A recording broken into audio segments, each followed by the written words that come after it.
Parshas Chukas, Tafshin Ayin Daled. This Shabbos will be Rosh Chodesh Tammuz. We're coming to the last quarter of the year. Believe it or not, right? It was just, like we say always, it was just Rosh Hashanah, Sukkot, Chanukah, and here we are coming to the last quarter of the year. Rosh Chodesh Tammuz, Shabbos Rosh Chodesh. Time to make a few extra delicacies for Shabbos. It's a big Shabbos. I first want to thank everybody for attending my son's wedding this week, to Yaakov's wedding. So many of you came and expressed your good wishes, and on behalf of the entire family, we'd like to thank you, and in Mitzvah Hashem, we should be able to return the favor and join in many of your simchas. And it's due to Sheva Brachas tonight that we are not going to be at our regular location, and we're doing the shiur at a different time. We're recording it, but Amir Hashem will have it up on time on Friday morning as usual. Pasuk says in this week's parsha, "Vayis'u mehar hahar derech Yamsuf." Klal Yisrael, Bnei Yisrael, they traveled, they left Har Hahar. Vatiktzar nefesh ha'om badorech. Klal Yisrael, the Yidden, something was bothering them. Vayidaber ha'om be'Elokim uve'Moshe. They spoke about HaKadosh Baruch Hu and Moshe, and they said the following: Lama helisunu mi Mitzrayim. Why did you take us out of Mitzrayim? La mus b'midbar, to die in the midbar. Ki ein lechem, there's no bread. Ve'ein mayim, and there's no water. V'nafshenu kotza b'lechem hakloikel. Klal Yisrael was very unhappy. They had some big complaints that these complaints they had toward HaKadosh Baruch Hu, toward Moshe Rabbeinu, and that's what happened. And the Torah tells us what happened as a result of this complaint. HaKadosh Baruch Hu was very, very upset. Vayishalach Hashem ba'am es hanechashim hatzrafim vayenashchu es ha'am. HaKadosh Baruch Hu sent snakes that bit people in Klal Yisrael, and it was a punishment. HaKadosh Baruch Hu was quite upset, and this was a punishment to Klal Yisrael for these complaints that they had. So, first of all, it's interesting to note that this parsha is said right after the parsha of Misas Aaron HaKohen. It's directly after the parsha. Aaron HaKohen was nifter, Elazar became the Kohen Gadol, and right after that, this parsha is said. Is there a reason? Of course there is a reason, but what is the reason that this parsha comes directly after that? Also, why this punishment of the Nechashim Hasrafim? We don't see a punishment like this, that snakes come and bite people. We don't see a punishment like this for any other chait that was done in the Midbar. What was so chamor, what was so bad about this chait that it required such an unusually bad punishment? And there's something else which you really need to understand over here. Klal Yisrael came to Moshe Rabbeinu after HaKadosh Baruch Hu. The parsha continues and says that after HaKadosh Baruch Hu sent these snakes, so the Yidden came to Moshe Rabbeinu and they asked Moshe Rabbeinu, please be mispalel and remove these snakes from amongst our midst. So, what did Moshe Rabbeinu do? Avada Moshe Rabbeinu davened. But then the Torah continues. And the Torah says, Asei lecha saraf.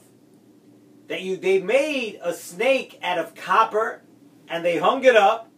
And the Torah tells you, the Moshe Rabbeinu davened. But afterwards, HaKadosh Baruch Hu commanded, make for yourself this snake, this copper snake, and if a person is bitten, and if a person is part of this punishment and he gets bitten by a snake, what you do is you look up at this Nechash HaNechoshes, at this copper snake, and you live.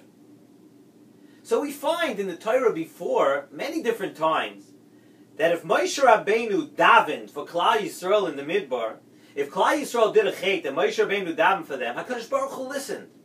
Tefillah of Moshe Rabbeinu, what could be more than the Tefillah of Moshe Rabbeinu? HaKadosh Baruch Hu listened to what Moshe Rabbeinu said. Yet here, in our parsha, we find something very interesting. That they needed something more. They needed to go ahead and do this proactive thing of making this Nechash HaNechoshes. And in order to live, you had to do something more. You had to, not only did they have to make the Nechash HaNechoshes, but if you were bitten by a snake, you had to look up at this snake. And in order to live, you had to do this action also of looking up at the snake. And if not, if you did not look at the snake, you would not live. So why was this chait different? Why wasn't just doing tshuva enough? Why wasn't the tefillah of Moshe Rabbeinu enough? Why did they have to make this snake and then to look at the snake in order to live? So Nesivos Shalom says an extremely beautiful, beautiful pshat here, and it's a lesson really for everybody in life. Nesivos Shalom says that the pagam and the problem over here was that they did not accept the Ratzon Hashem.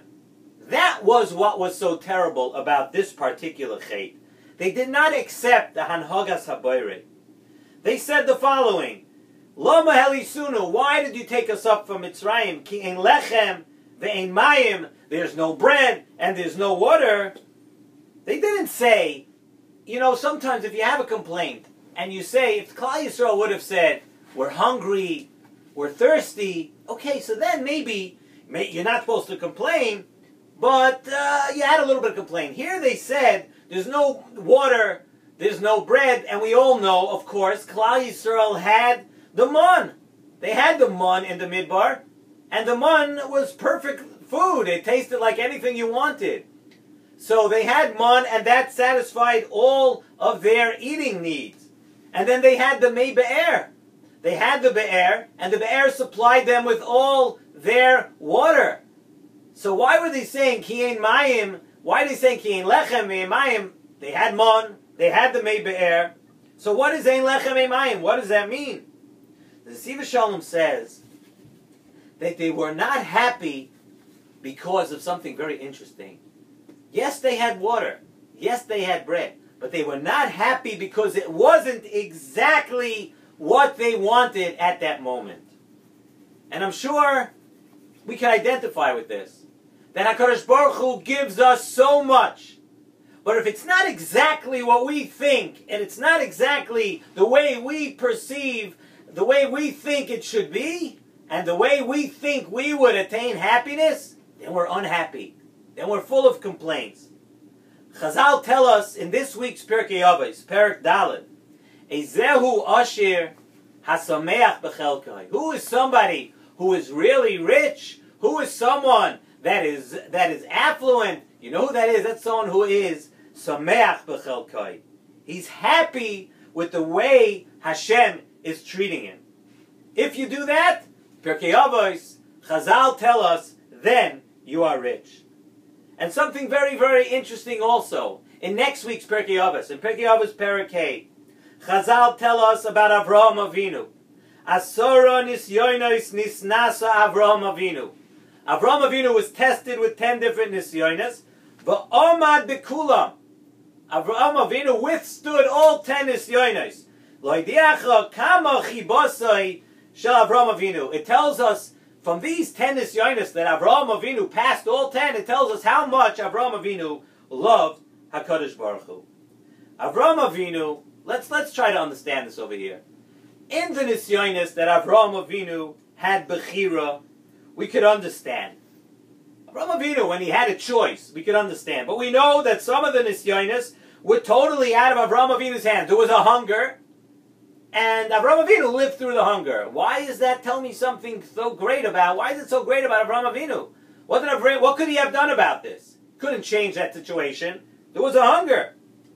The Nisayon says the Nesivos Shalom is like exactly what we were talking about. The Nisayon for Avraham Avinu, in that case, when there's a hunger, the Nisayon is to see how do you deal with it? How do you react to the hand that Hashem is dealing you? By being mekabel be'ahava, that shows kama chibasai, that shows how much Avraham Avinu really loved the Kadosh Baruch Hu. Because, it wasn't that great when there was a hunger. Sometimes things are not working out, but Avraham Avinu knew that if HaKadosh Baruch Hu is putting him in this situation, and it's good, it's exactly the way it's supposed to be. Avraham Avinu accepted everything with love. And to do that, Chazal tell us that nisoyon is on par with all the other nisyonis. Just like the nisoyon of Ur Kasdim, when Avraham Avinu was thrown into a fire, and the nisoyon of the Akedah, when he was asked to bring Yitzchak Avinu for Akedah, the nisoyon of not complaining to HaKadosh Baruch Hu, with being happy with what HaKadosh Baruch Hu gives us, yes, that adds up to 10 nisyonis, each and every one, but it's also on par. You see how big it is. At times we do not understand the ways of HaKadosh Baruch Hu, but yet we have to understand that it's for our best. The Nesivos Shalom says that the biggest Yetzer Hara that a person has is in this matter. More than Kina, Taiva, V'chava, it says in Nesivos Shalom. A Pella, it's unbelievable. The Yetzer Hara wants one thing. The thing that he wants most is that you should not be happy with HaKadosh Baruch Hu. And this is the severity of the Chet in our Parsha. Yes, really, Klal Yisrael, they had everything. They had the Mon, they had the Mebe'er, they had everything they wanted. But you know what? It wasn't exactly what they wanted at that moment. They weren't perfectly happy at that second. So they complained. And then HaKadosh Baruch Hu sent the snakes. And what does a snake represent? A snake represents a bad message.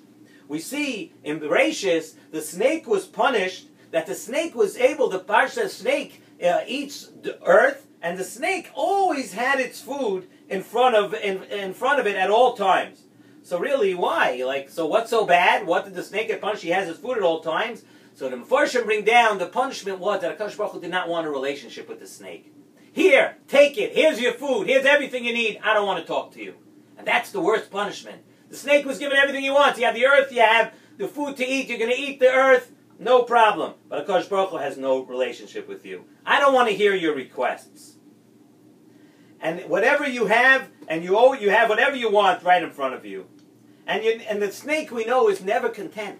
Still not content, even though it has everything. We know a snake bites for no particular reason. Just to be, we could call it mean. Just to be mean-spirited, a snake bites. So really, they put up a snake. What was Pshat in the snake? The Einish was Mida Keneged Mida. Klal Yisrael was acting exactly the same way. Klal Yisrael had everything they wanted in front of them, yet they still complained. They still did things. They didn't appreciate what HaKadosh Baruch Hu gave them. So they had to look up at the Nachash. Nesivos Shalom asked, why did they have to look at the Nachash? Look means to look inside, to look at yourself, to do some introspection. Look at yourself and see really what is going on over here. What am I doing? What is making me not be happy with what HaKadosh Baruch Hu gives us? The Parsha is mentioned right after Misas Aharon, because Aaron HaKoyin was Oyev Shalom v'Roidev Shalom. Oyev Sabrias u'Mekarvan LaTorah. Aaron HaKoyin came to the love of HaKadosh Baruch Hu. How? Aaron HaKoyin came through love of every Yid. Through love of all of Klal Yisrael. The Mishnah tells us about Aaron HaKoyin. That's how Aaron HaKoyin, that was his midah. That's how he came to Avos Hashem. So when Aaron HaKoyin was nifter, then Avos Yisrael dropped down.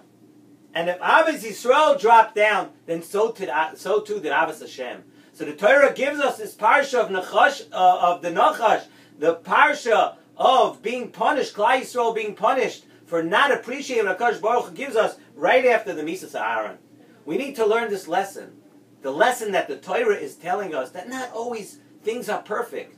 But look how much good, look how much HaKadosh Baruch Hu gives us.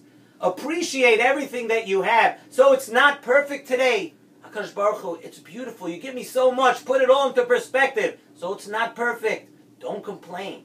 Understand that HaKadosh Baruch Hu is like a father to us. He gives us everything good. He gives us so much. And sometimes a father has to, not everything is perfect in your eyes. Let's learn the lessons of this week's Parsha. Let's concentrate on it. We have a Rosh Chodesh, extra time to work. And let us learn the lessons and be happy with everything that HaKadosh Baruch Hu gives us.